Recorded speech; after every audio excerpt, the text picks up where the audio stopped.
Abra sua Bíblia no livro de Êxodo, no capítulo 14. Êxodo, capítulo 14. Nós vamos ler do verso 10 até o verso 16. Êxodo 14, do verso número 10 até o verso 16. A palavra de Deus nos diz: E chegando o Faraó, os filhos de Israel levantaram os olhos, e eis que os egípcios vinham atrás deles, e temeram muito. Então os filhos de Israel clamaram ao Senhor. Disseram a Moisés: Será por não haver sepulcros no Egito, que nos tiraste de lá, para que morramos neste deserto? Por que nos trataste assim, fazendo-nos sair do Egito? Não é isto o que te dissemos no Egito? Deixa-nos para que sirvamos os egípcios, pois melhor nos fora servir aos egípcios do que morrermos no deserto. Moisés, porém, respondeu ao povo: Não temais, aquietai-vos e vede o livramento do Senhor, que hoje vos fará, porque os egípcios que hoje vedes, nunca mais os tornareis a ver. O Senhor pelejará por vós, e vós vos calareis. Disse o Senhor a Moisés: Por que clamas a mim? Dize aos filhos de Israel que marchem, e tu levanta o teu bordão, estende a mão sobre o mar e divide-o, para que os filhos de Israel passem pelo meio do mar em seco. Amém. Obrigado, meu Deus, pela palavra que o Senhor reservou para nós essa noite. Nós queremos ouvir a tua voz. Abrimos o nosso coração, o nosso entendimento, quebramos, ó Deus, todas as barreiras que queiram impedir a tua palavra de fazer o teu propósito em nós, Pai. Queremos ouvir a tua voz. Não estamos aqui para ouvir homens com doutrinas dos homens, nem com filosofias, mas a palavra que sai da tua boca, poderosa, para transformar as nossas atitudes. É disso que nós precisamos, o alimento da fé, a pregação da tua palavra. Fala conosco essa noite, meu Deus, e usa a minha vida que eu entrego em tuas mãos, clamando por graça, por misericórdia, pedindo a unção do teu Espírito, o poder do Espírito Santo, para que eu seja capaz de ministrar de acordo com a tua vontade. E a tua palavra toque em nossos corações a ponto de mudar a nossa vida. É o que eu te peço em oração com os irmãos, em nome de Jesus. Amém. Podem sentar, irmãos.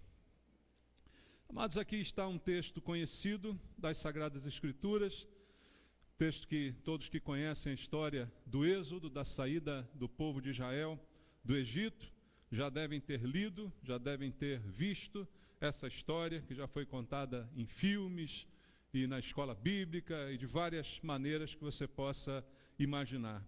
Mas o que eu queria destacar essa noite com você é uma frase dita aqui no versículo 15, pelo Senhor a Moisés. Disse o Senhor a Moisés: Por que clamas a mim? É a pergunta que Deus está fazendo. Por que você clama a mim? Por que você está clamando?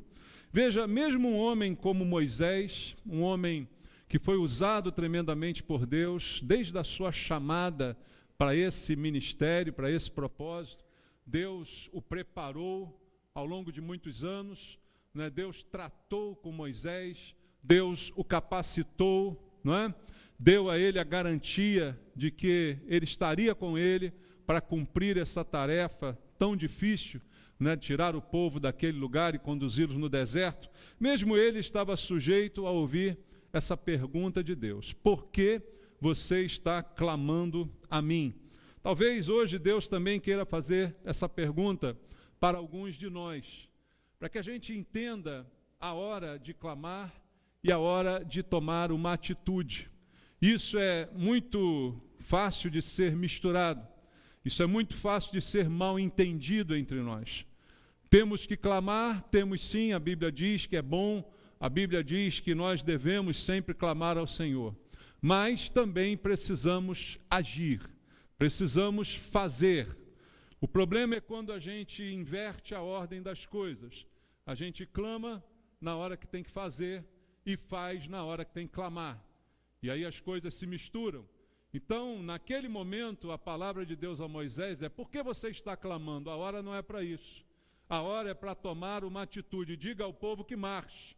Foi o complemento da frase aqui, dita por Deus a Moisés. Então, há um momento que o clamor, apesar de ser importante, ele deve dar lugar à atitude, deve dar lugar à ação. E nós precisamos entender esse momento. Até onde devo clamar e até onde devo agir.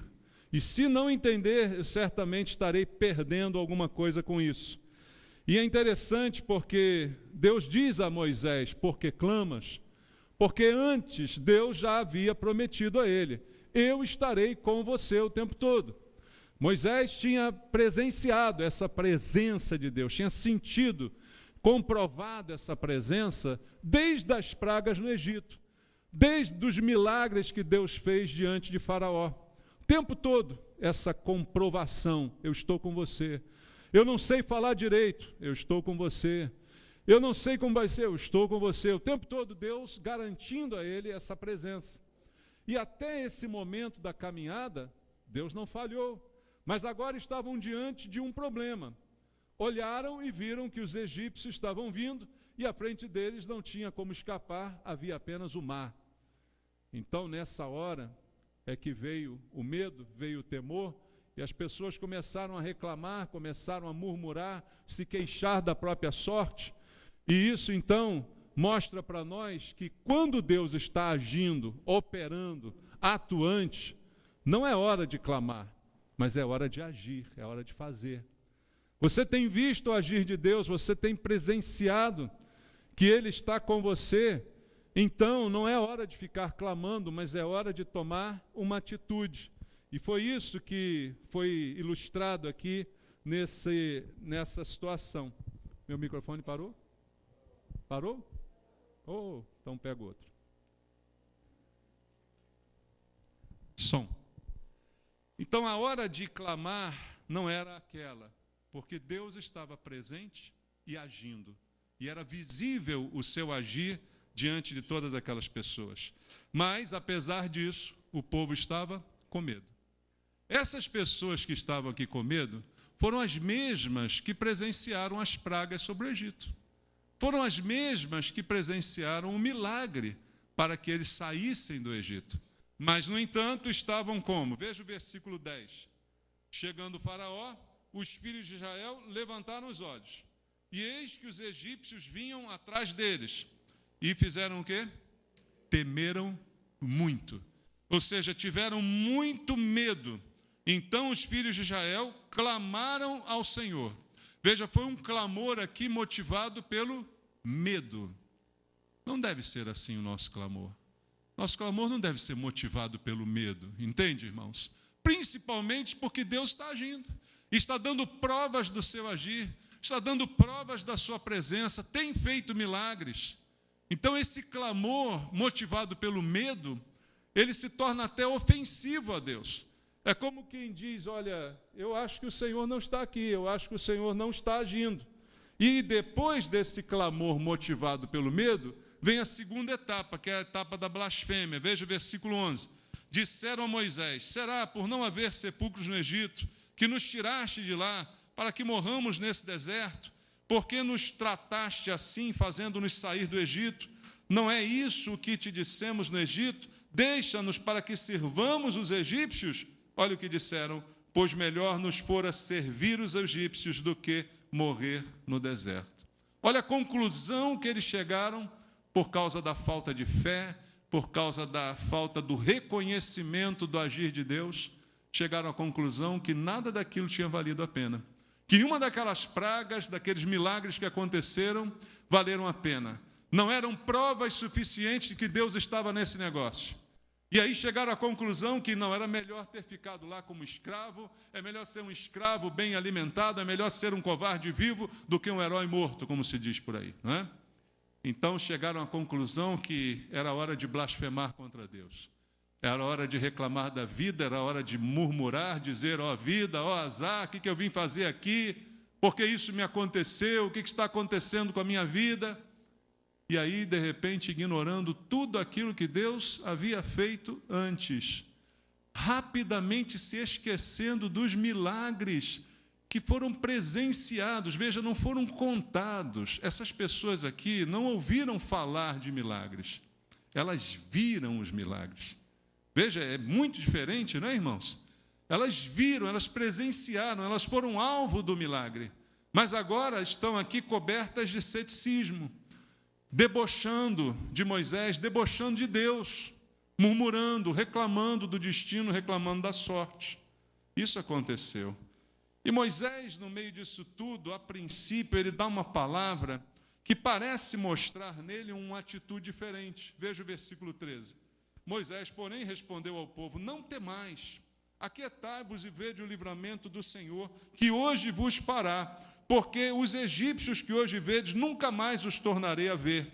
O Senhor pelejará por vós e vós vos calareis. A impressão que a gente tem aqui é que ele estava cheio de fé também, não é, Moisés? A palavra que ele deu foi uma palavra de fé. O que ele disse? Olha, não temam, o Senhor vai pelejar por vocês, vocês vão ter vitória, vocês nunca mais vão ver esses egípcios. Foi uma palavra de fé, concorda que foi? Eu creio que foi uma palavra de fé. Uma palavra de confiança em Deus, no verso 14, o Senhor vai pelejar, Ele vai lutar, você não vai precisar enfrentar, o Senhor vai fazer. Tudo isso é uma palavra de fé, uma palavra de confiança. Mas o que acontece a seguir me leva a entender que essa fé de Moisés também era só um pouco da boca para fora. É possível ter fé da boca para fora? O que você acha? É possível. É possível dar declarações de fé, mas intimamente está com o coração tremendo. É ou não é possível? É possível. É possível dizer: olha, eu creio, vamos lá, vai dar certo, vai acontecer, mas por dentro o coração está com temor. E quem conhece o coração do homem? Só Deus. As pessoas conhecem o que a gente diz, conhecem o que a gente faz, olhando para nós, para as aparências exteriores, para as coisas que a gente pode pronunciar, mas quem conhece o coração do homem? Somente Deus. E Deus conhece o coração de Moisés, e mesmo depois dele falar isso tudo, aí Deus diz a ele no verso 15, disse o Senhor a Moisés: por que clamas a mim? Dize aos filhos de Israel que marchem. A impressão é que Moisés disse tudo isso ao povo: vamos lá, você vai vencer, o Senhor vai lutar, vai dar tudo certo e tal, e depois foi para a cama dele chorar. Dá a impressão isso, irmãos? Ou eu estou exagerando? Dá a impressão que ele deu aquela palavra em público, mas depois falou: ô Senhor, e agora me ajuda, cumpre o que eu falei aí, senão eu vou ficar com a cara no chão. E aí o Senhor diz a ele: você está clamando por quê? Não é hora de clamar agora. Você também não está vendo o meu agir? Você também não tem presenciado os meus milagres? Agora, Moisés, agora é hora de agir. E isso, irmãos, ensina para a gente como reagir diante dessas coisas. Quando eu tenho visto milagres de Deus, quando a minha fé é real, ela é concreta, apesar de ser um sentimento abstrato, mas ela é real. A sua fé é real? É isso que nós temos que perguntar para nós mesmos. A fé que eu digo ter em Deus, ela é real ou ela é só uma declaração positiva? Como uma confissão positiva que está em moda hoje nas igrejas, né? Fala bonito que dá certo. Parece mágica isso, parece mantra, abracadabra. Não. Como é a sua fé? Ela é real ou ela é só da boca para fora?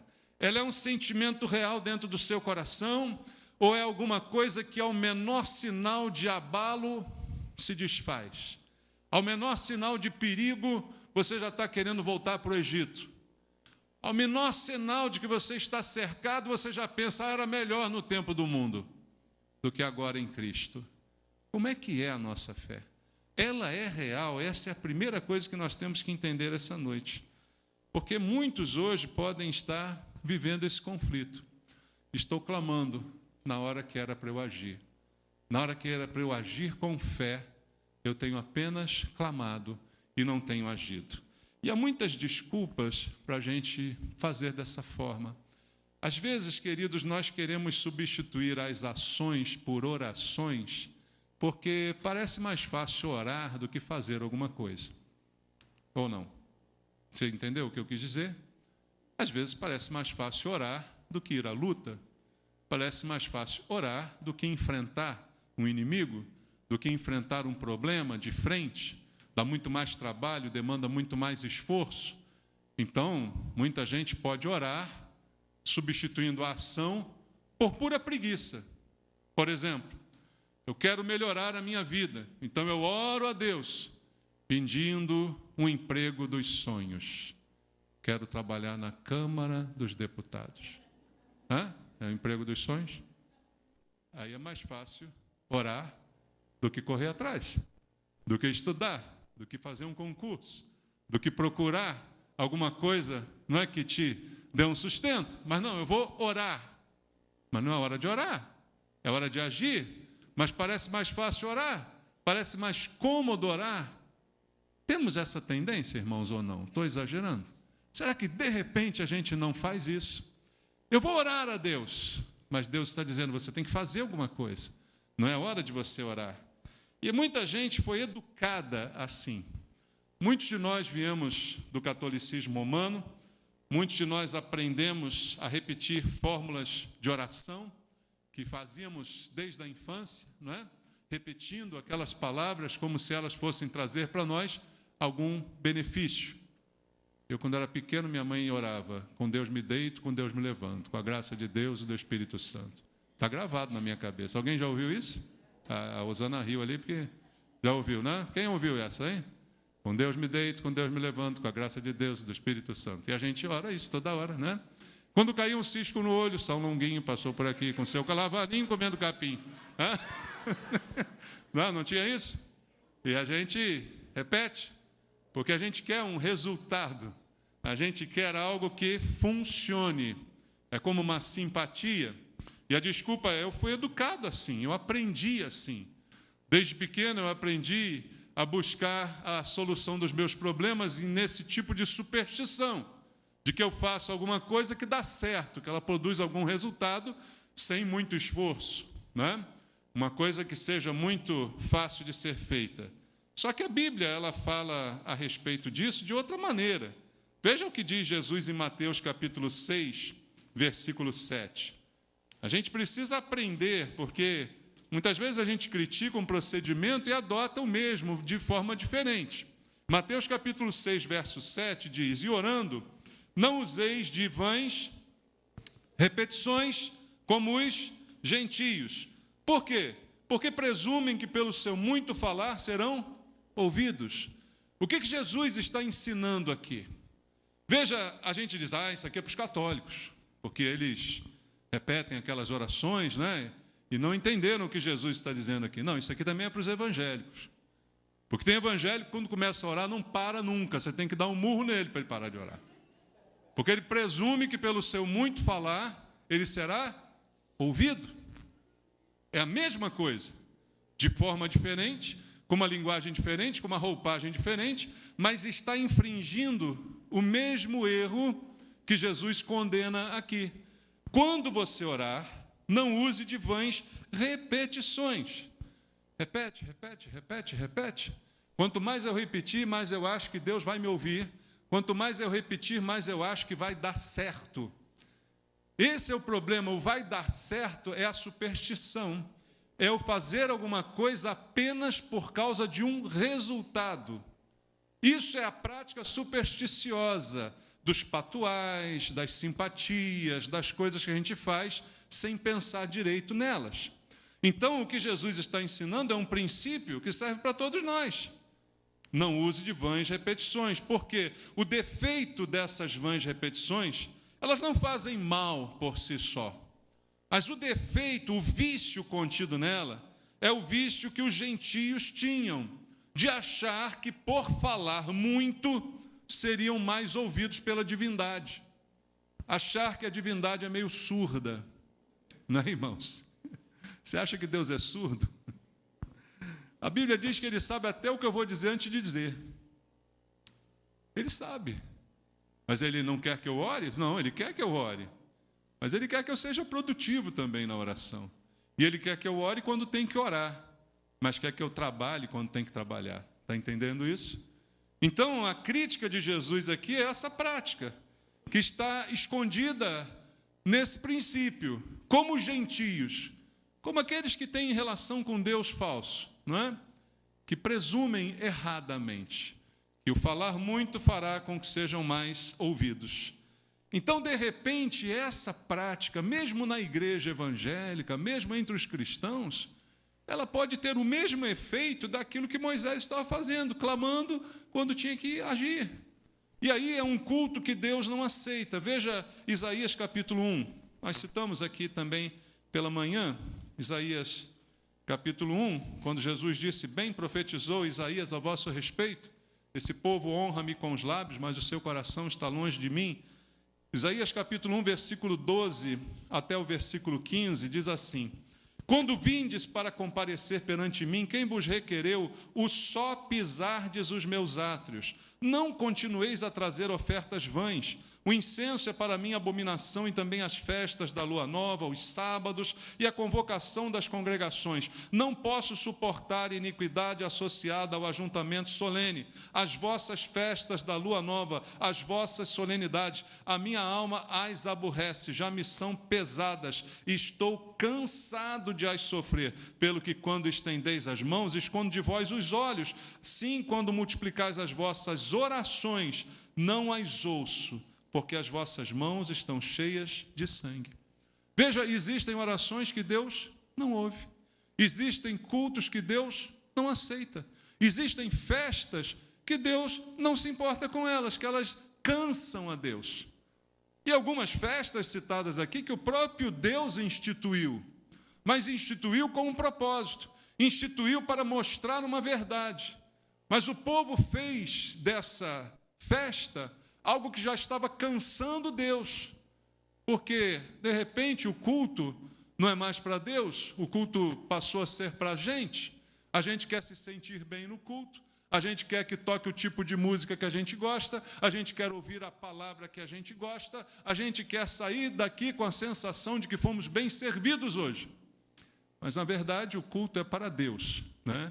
E Ele é que deveria gostar daquilo que está acontecendo aqui, e não nós. Então, Deus, por isso, dizia ao povo de Israel: eu estou cansado dessas coisas, estou cansado desses ajuntamentos que não são para mim, são para vocês. São vocês que se sentem bem fazendo esse culto, vocês que se sentem bem fazendo essa festa. E outra coisa, se a sua mão está cheia de sangue, eu não ouço a sua oração, eu não escuto o que você está dizendo. Então, veja, irmãos, essas coisas deixam de ser apenas vãs repetições e podem chegar a se tornar abomináveis diante de Deus. Uma coisa inocente, aparentemente inocente, pode se tornar uma afronta. Mas Deus não quer que eu clame, quer, mas na hora que tem que clamar. Não clame na hora que tem que agir. Não ore para substituir algo que você tem que fazer. Por exemplo, você tem um vício. Esse vício precisa ser tratado por você. Então não adianta você orar: Deus, tira esse vício de mim. Porque senão, se não acontecer, você não vai culpar Deus. Vai dizer: eu orei a beça, Deus não tirou, continuo bebendo, continuo fumando, continuo enchendo a cara, continuo me drogando. Porque, olha, eu orei muito, clamei muito, mas não saiu de mim essa vontade de me picar. E aí? Então é Deus o culpado? Ou é você que tem que tomar uma atitude? Diante disso, é para clamar ou é para agir? É para clamar ou é para marchar? Pensa comigo. Ah, mas eu oro, eu aprendi, eu vou repetir a oração do São Longuinho, eu não quero dar esse piquinho. Não adianta, não vai funcionar. Não é simpatia, é ação, é atitude. Nessa hora, não é para clamar, é hora de agir. E essas respostas que a gente dá, elas podem soar como algo ignorante diante de Deus. Como eu disse, transformando até o culto em algo que, além de não agradar, desagrada a Deus. Não é só não agradá-lo, mas é desagradá-lo. É um comportamento que acaba por desagradar a Deus. Veja, às vezes a oração, irmãos, ela impede, como eu disse aqui, o arrependimento. como é que é isso, pastor? A oração impede o arrependimento? Porque eu já ensinei para você o que é arrependimento, né? A negação, pender, inclinar-se, cair.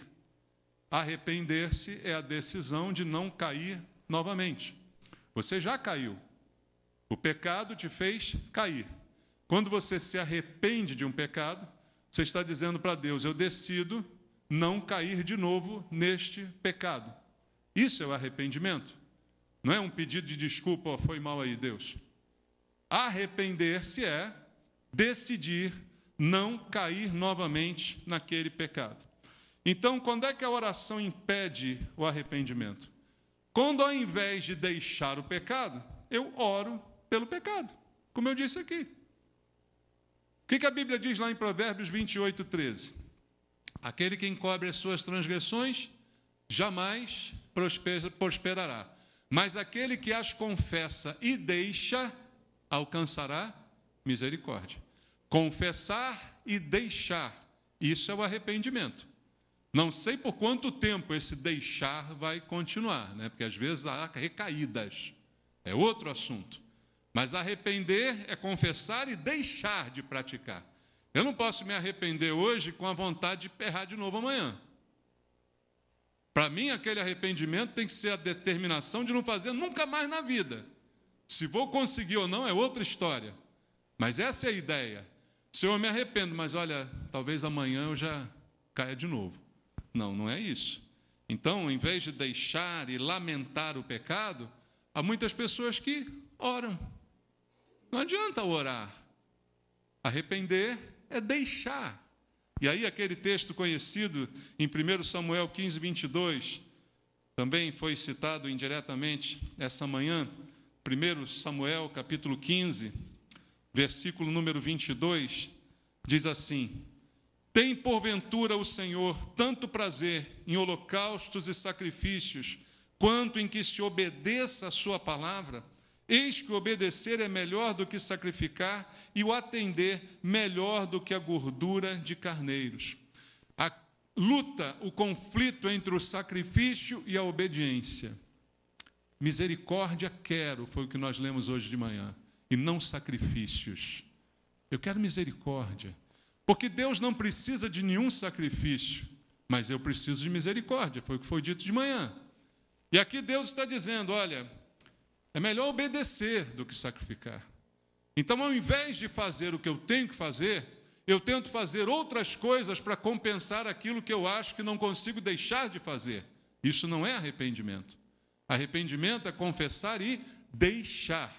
Senhor, eu não consigo deixar isso, mas em compensação eu me envolvo na tua obra, eu faço isso, eu faço aquilo, eu sacrifico a minha vida em outras coisas.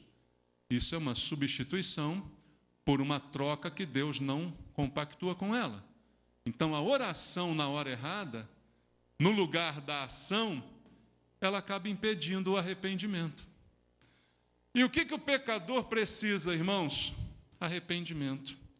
Veja, pode impedir uma fé viva em Cristo. O que é isso? A Bíblia diz que o salvo não é salvo porque ele orou. Alguém pode orar e ser salvo? Não. A Bíblia diz, crê no Senhor Jesus e serás salvo. O crer é uma atitude, não é uma oração. Crer é uma atitude, eu creio. Ainda que seja acompanhado por uma frase, ajuda-me na minha falta de fé. Mas ele creu. Paulo diz ao carcereiro, crê no Senhor Jesus, serás salvo, tu e a tua casa. Crê. Então a salvação é crer e ser salvo, não é orar e ser salvo. Ninguém pode substituir o crer por uma oração. Eu vou orar. Você não quer se converter? Não, eu vou orar. Já viu que hoje a gente tem várias coisas que tem que fazer, a gente diz que vai orar? Você vai fazer isso? Estou orando. Tá, mas quando é que você vai fazer isso? Eu estou orando. Tá bom, mas quando é que você vai fazer? Estou orando, pastor. Tudo bem, mas por quanto tempo? Essa oração nunca vai gerar uma ação. Esse é o X da questão, irmãos. E Deus quer tratar conosco essa noite. Não é orar e ser salvo, é crer e ser salvo. Mateus 7, 21. Vamos ver.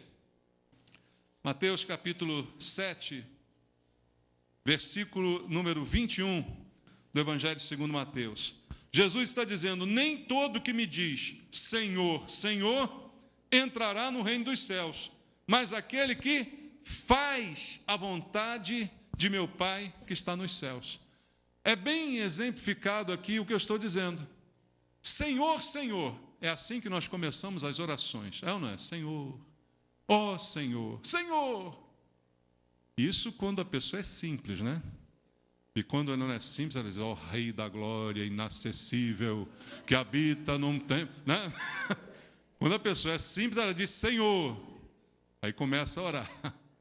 Quando não é, ela vai dar aquela floreada. Vai no Apocalipse, mostra a glória, o fogo saindo do altar, os anjos, a fumaça. Parece uma boate a oração. Mas toda oração tem um Senhor, Senhor. E Jesus disse: olha, nem todo aquele que me diz Senhor, Senhor, será salvo. Não é orando que eu sou salvo. Eu sou salvo fazendo. O que eu preciso fazer? Crer. E quem crê, obedece. Por isso ele diz: todo aquele que faz a vontade de meu Pai que está nos céus. Qual é a vontade do meu Pai? A vontade de Deus é que todos os homens sejam salvos, porque creem em Jesus, seu Filho. Ele deu seu único Filho para que todo aquele que nele crê não pereça, mas tenha vida eterna. Essa é a vontade de Deus. Então não era para orar, não era para dizer Senhor, Senhor, era para fazer. E aí quanta gente, talvez você veja, passa anos na igreja, orando, orando, orando, mas não fazendo o que tinham que fazer. E aí tudo isso, de repente, é um tempo de casa em vão, porque não produziu nada. E isso também, às vezes, faz com que a gente sinta uma sensação de autojustiça, que é algo frontalmente contrário a Deus, totalmente ofensivo ao Senhor. O que é isso? Eu não tenho justiça própria. Você tem? Não. Nós não temos justiça própria. A Bíblia diz, Romanos 3, 23, todos pecaram e carecem da glória de Deus. Há uma carência em todos nós, não temos justiça. Romanos 5, nós fomos justificados, pois, mediante a fé. Justificados. Ou seja, a fé em Cristo fez com que o sangue de Jesus me justificasse. Falei de manhã um pouco sobre isso. Me tornei justo por causa do que Jesus fez por mim. Então, mesmo com todos os meus defeitos, eu fui aceito por Deus. Eu não aceito Jesus, é Ele que me aceita. Com pacote completo, com todos os defeitos.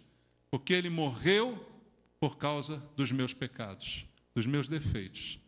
E Ele não olha para os meus defeitos agora, mas sim para o sangue que foi derramado por mim. Então, se auto-justificar é um grande pecado diante de Deus, porque é como desdenhar do que Jesus fez, é como dizer assim: eu não preciso, porque eu consigo fazer coisas boas e consigo, com as minhas atitudes, ser honrado e recompensado diante de Deus. Ora, então Jesus não precisava ter morrido, bastava eu ser bonzinho, e aí Deus ia me reconhecer como bom, e ia me trazer para a salvação. Veja o perigo que uma oração pode trazer nesse sentido de autojustificação. Nós consideramos que são mais espirituais as pessoas que oram mais. Agora, o que é orar mais? É orar mais tempo, orar mais vezes? Eu acho que é orar mais vezes, né, irmãos? Lembra do van repetições? Não funciona. Então, não é pelo muito falar que seremos ouvidos, mas talvez sim, uma vida de oração é algo bom, porque é uma vida de contato com Deus e comunhão com Deus. Crê? Comunhão, oração, comunhão. Mas o problema é quando isso se torna algum tipo de autojustificação. Quando eu começo a me sentir melhor porque eu sou assim, e eu sou então melhor do que o outro que não é assim. E isso então faz com que a oração, que é uma coisa boa, se torne uma coisa ruim para mim, pelo sentimento que ela está produzindo em mim. Exemplo bíblico disso, Lucas capítulo 18. Nós vamos ver aqui um exemplo de oração que trazia justiça própria e que foi frontalmente condenada por Jesus. Lucas capítulo 18, versículo 11. Diz assim: o fariseu, aquele estudante da Bíblia, aquele homem religioso, aquele que conhecia as Escrituras de trás para frente, posto em pé, orava de si para si mesmo. Aqui já está dito tudo, né? Orava de si para si mesmo. A gente, quando ora, ora para quem? Para Deus? Tem certeza? Senhor, Senhor? É para Deus mesmo a nossa oração? Tem que ser, né? Ou é para o irmão ouvir e achar que eu oro bonito? Ou é para dar indireta para o irmão? Senhor, quebra os fofoqueiros da igreja. E tem um fofoqueiro do meu lado. Como é que é essa oração? Mas é para Deus. A oração do fariseu, o homem religioso, a Bíblia já diz que era dele para ele mesmo. É meio louco isso, né? É uma paranoia, o negócio é meio perturbador. A mente está perturbada. Imagina eu orando de mim para mim mesmo. Oh, Senhor, eu sou o Senhor, né? Orava de si para si mesmo, diz a Bíblia. Dessa forma, olha como ele orava. Ó Deus, pelo menos não foi lá no Apocalipse, né? Foi breve. Ó Deus, graças te dou, porque não sou como os demais homens, roubadores, injustos, adúlteros, nem ainda como este publicano aqui do meu lado. Não sei quem deixou esse miserável entrar na igreja. Está aqui, publicano, safado. Jejuo 2 vezes por semana, dou o dízimo de tudo quanto ganho. Essa foi a oração do fariseu. Isso é uma oração ou isso é um currículo? Me diga aí. Irmãos? É oração, está querendo ser contratado, cara? Deus vai contratar ele para ser anjo, né? Isso não é oração, isso é um currículo. Ó, Senhor, olha, eu sou isso, eu sou aquilo, eu tenho especificação nisso, eu sei isso, sei aquilo outro, eu faço tudo, eu sou o cara. De si para si mesmo, ele estava orando diante, teoricamente, do Senhor, não é? E aí a Bíblia continua dizendo que o publicano, aquele que ele ofendeu, eu não sou como esse publicano aqui, ó, não sou como ele. O publicano, estando em pé, longe, ele não ousava chegar lá perto, nem ousava ainda levantar os olhos ao céu, mas batia no peito dizendo: ó Deus, sê propício a mim, pecador. Eu sou pecador. É uma confissão a sua oração. Sua oração é uma declaração de que eu não tenho justiça própria.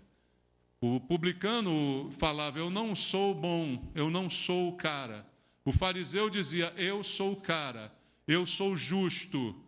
Eu acho que eu nem preciso do Senhor, sabe? Eu só digo graças te dou para não ficar tão claro que eu não preciso do Senhor. Mas eu sou assim, eu tenho todos esses predicados. E o outro dizia: não, eu sou pecador. E aí a conclusão de Jesus no verso 14: digo-vos que este desceu justificado para a sua casa. Quem? Este, o publicano, o que falou por último. Ele desceu justificado. Ou seja, a justiça de Deus foi atribuída a ele por causa da sua atitude na sua oração. Eu sou pecador, preciso que o Senhor seja propício a mim.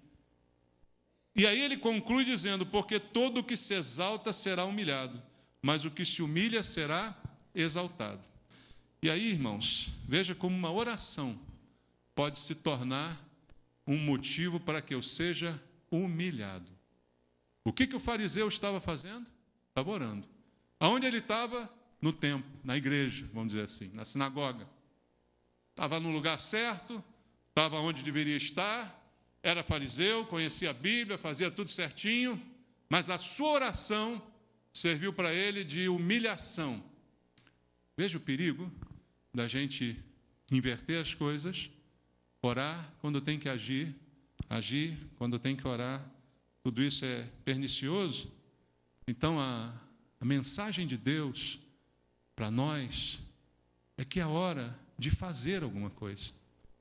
Não vamos clamar quando nós temos que agir. Não vamos clamar quando Deus está do nosso lado, quando você sabe que Ele é real, quando você sabe que Ele está dizendo o sim e o amém. A Bíblia diz o sim e o amém vem de Deus. E você sabe que Ele está ao seu lado, Ele sabe que Ele está operando.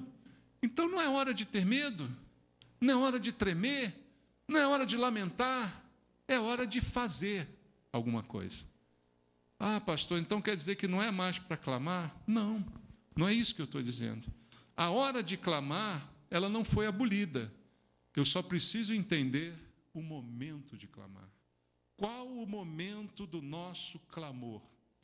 O clamor, no sentido bíblico, é um momento de suspirar. É como chamar por Deus. Aquele que depende de Deus, ele clama a Deus. Ele clama porque deseja a presença de Deus. Uma das palavras que melhor ilustra o clamor no sentido bíblico está no Salmo 42.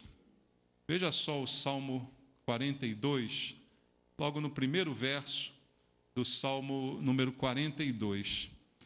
Salmo 42, verso 1, diz assim: como suspira a corça pelas correntes das águas, assim por ti, ó Deus, suspira a minha alma. O clamor é o suspiro da alma, irmãos. A corça suspira pelas águas porque ela deseja as águas e o bem que as águas farão a ela. O crente suspira por Deus porque deseja a Deus e sabe do bem que Ele fará à sua alma. Então, o clamor que realmente é válido, que nós precisamos exercitar, é esse desejo pela presença de Deus, esse desejo pela companhia, pela bênção, pelo suprimento da alma, que aquieta diante do Senhor. Então, existe sim a hora de clamar, mas eu só não posso clamar na hora errada. Veja, a Bíblia diz em Romanos 8, 26, versículo que nós também conhecemos bem, afirma uma verdade que às vezes a gente esquece. Romanos 8, 26 diz assim: também o Espírito, semelhantemente, nos assiste em nossa fraqueza, porque não sabemos orar como convém, mas o mesmo Espírito intercede por nós sobremaneira, com gemidos inexprimíveis. Nós não sabemos orar, a verdade é essa. Não sabemos uma fórmula de oração eficaz. Há muitas pessoas na igreja buscando uma fórmula. Como é que eu devo orar para que isso aconteça? Será que eu estou orando errado e por isso não tem acontecido? Isso é macumba. Chuta, meu irmão. Não existe fórmula, não existe palavra mágica que abra as chaves do reino de Deus. O que abre as chaves do reino de Deus é a confissão de que Jesus é o Senhor. Como foi dito a Pedro, o que diz o povo? Que o Senhor é isso, que o Senhor é aquilo. E você diz o quê? Tu és o Cristo, Filho de Deus. É isso que abre as chaves do reino dos céus. Não é nenhuma oração específica, não é nenhuma oração decorada, não são nenhumas palavras mágicas que vão fazer alguma coisa nesse sentido. Mas é sim o meu clamor diante de Deus, reconhecendo que nem orar eu sei. E quando eu vejo que nem orar eu sei, o Espírito Santo intercede por mim com gemidos que eu não sei expressar. É o que a Bíblia diz, irmãos. Existe sim o horário de clamar, mas eu não posso confundir as coisas.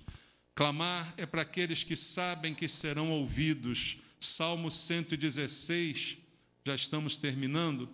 Salmo 116, versículo número 2, está escrito assim: porque inclinou para mim os seus ouvidos, invocá-lo-ei enquanto eu viver.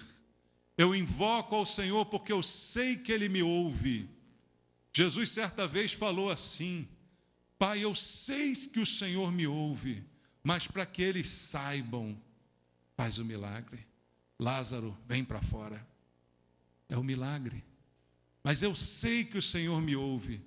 Eu posso clamar porque eu sei que Deus está me ouvindo.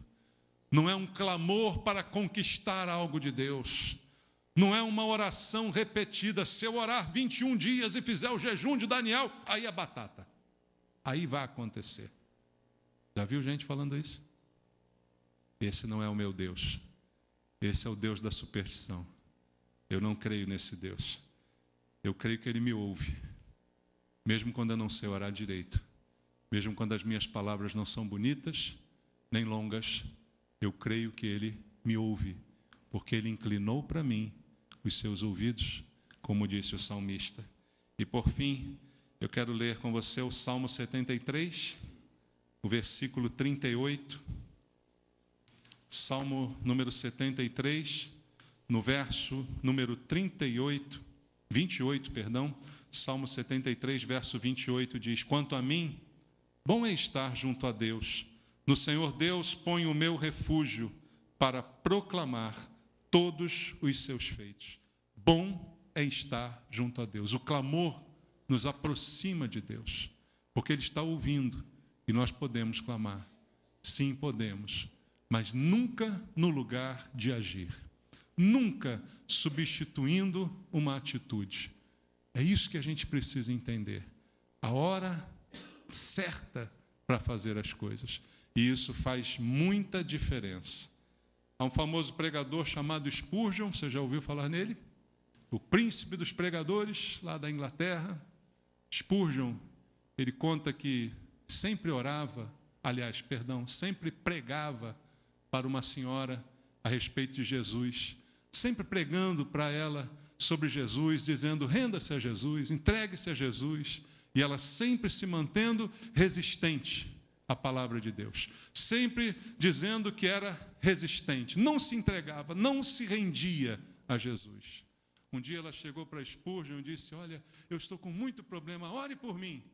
Ele disse: não vou orar por você, porque você não está precisando de oração, você está precisando é de se render a Jesus. O que você precisa é de se render a Jesus. Embora isso a princípio tenha escandalizado a mulher, mais tarde ela se rendeu a Jesus. E aí ela veio agradecer a Spurgeon, porque você não orou por mim aquele dia. Talvez se tivesse orado, ela continuasse no seu pecado, alimentando a esperança na oração de um pastor, alimentando a esperança de que outro tivesse uma relação com Deus no lugar dela. Ele disse: não vou orar por você. É difícil isso, irmãos? É difícil. Mas ele teve a coragem de dizer: não vou orar por você. Você não está precisando de oração. Você está precisando tomar uma atitude. Renda-se a Jesus. Entregue a sua vida para Ele. Às vezes é melhor escandalizar alguém do que acompanhar essa pessoa até o inferno. Não é, irmãos? Isso é uma lição que fica para a gente. Vamos clamar, mas vamos fazer também. Amém? Vamos orar? Ó Senhor meu Deus, Pai, nós ouvimos Tua palavra, nós ouvimos o Espírito Santo falando coisas conosco, Pai, que reconhecemos, precisamos mudar, precisamos tratar, precisamos, Deus, colocar as coisas no devido lugar, agir na hora certa, orar na hora certa, porque mesmo fazendo certo, quando é no momento errado, ou com a motivação errada, isso se torna um erro, Senhor. Por isso, Pai, eu te peço, ensina para mim, ensina para os meus irmãos, qual o momento certo, qual a hora certa de agir, qual a hora certa de orar, para que a gente não fique se lamentando nem murmurando, mas sim marchando quando é para marchar, marchando diante de um mar, sabendo que ele será aberto pelo poder de Deus, marchando diante de uma dificuldade, sabendo que Deus é poderoso para fazer muito mais do que a gente imagina. Dá essa fé e essa confiança a todos nós. Nos ensina o tempo certo, meu Deus. Ajusta o nosso relógio ao Teu, para que eu saiba quando orar e saiba quando agir, e faça as coisas na hora certa, debaixo da Tua direção. Nos livra, Senhor, de qualquer sentimento de autojustiça. Nos livra, meu Deus, de qualquer orgulho espiritual. Ô Senhor, trata com o nosso coração, para que a gente entenda que o Senhor é Senhor de todas as coisas e que o nosso relacionamento contigo não pode ser supersticioso, Pai, mas sim baseado no conhecimento, na fé, no amor, sabendo em quem temos Faz assim, meu Deus, na minha vida e na vida de cada irmão. Eu te peço em nome de Jesus. Amém. Deus abençoe você. Deus te dê essa palavra para que você saiba como agir. Vamos tomar a ceia do Senhor. Aquele que é cristão está convidado a participar, mas examine o seu coração, como diz a Bíblia.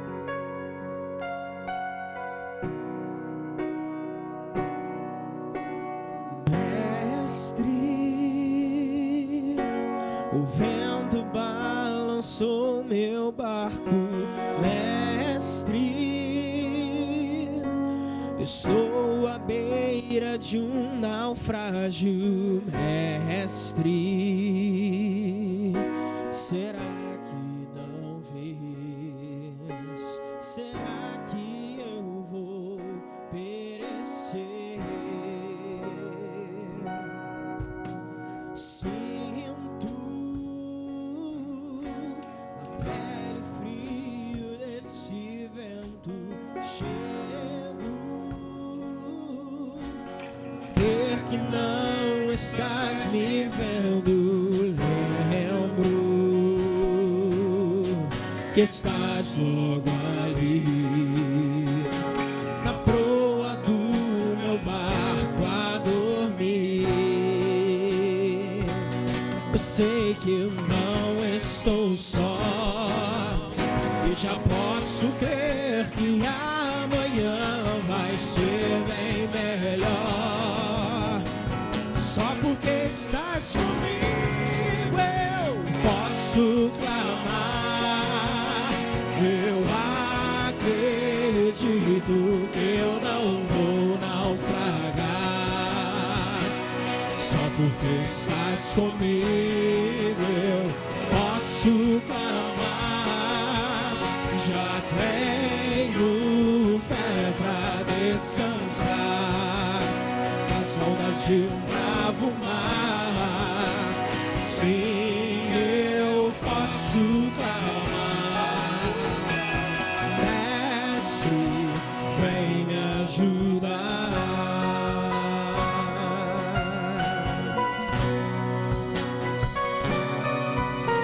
Sinto na pele o frio deste vento. Chego a crer que não estás me vendo. Lembro que estás logo ali, na proa do meu barco a dormir. Eu sei que não estou só e já posso crer que amanhã vai ser bem melhor. Porque só porque estás comigo posso clamar. Eu acredito que eu não vou naufragar. Só porque estás comigo eu posso clamar. Já tenho fé pra descansar nas ondas de um bravo mar. Sim, eu posso clamar. Mestre, vem me ajudar.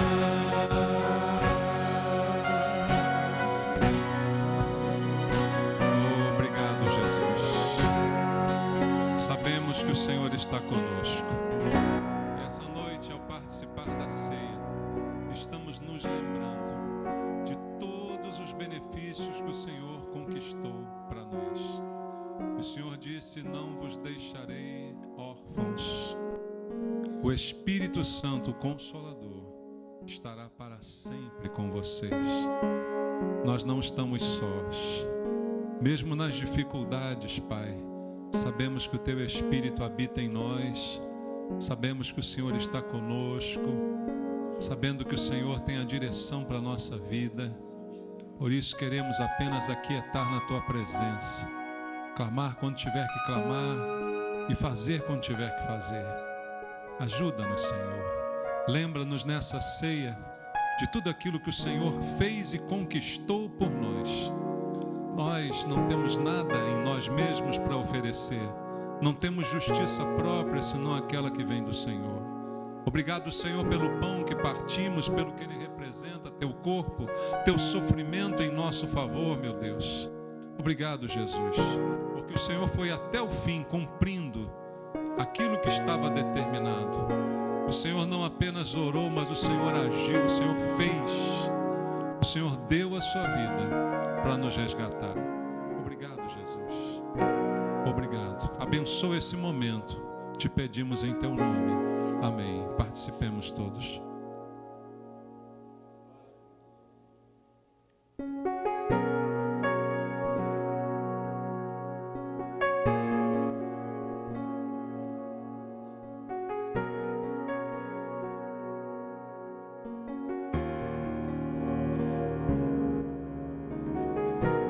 Esse é o cálice da nova aliança, feita através do sangue de Jesus, sangue que foi derramado para a remissão dos nossos pecados. Sem derramamento de sangue não há remissão de pecados, diz a Bíblia, mas o sangue do Cordeiro sem defeito foi derramado em nosso favor, para que fôssemos justificados, para que os nossos defeitos fossem superados, não são mais vistos por Deus, porque Jesus é o nosso advogado. Obrigado, Senhor, pelo sangue derramado em nosso favor. Perdoa, Jesus, os nossos pecados do dia a dia, os erros que ainda cometemos, Pai. Coloca dentro de nós esse desejo de arrepender-se, essa decisão de não fazer de novo, que ao examinarmos o nosso coração essa noite, se acharmos alguma coisa, Pai, que isso possa ser tratado agora, com determinação. Eu te peço, meu Deus, fala o nosso coração, recebe a nossa adoração nesse momento e perdoa os nossos pecados. Abençoa a aliança na igreja, para que tenhamos uma aliança uns com os outros, sejamos um no Senhor e possamos viver em harmonia. É o que eu te peço em nome de Jesus. Amém. Participemos do cálice.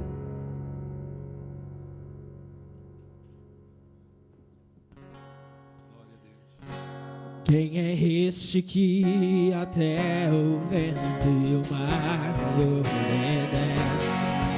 Quem é este que ordena e milagres acontecem? Jesus, este nome toda língua confessará. Jesus, céus e terra se prostram para te adorar.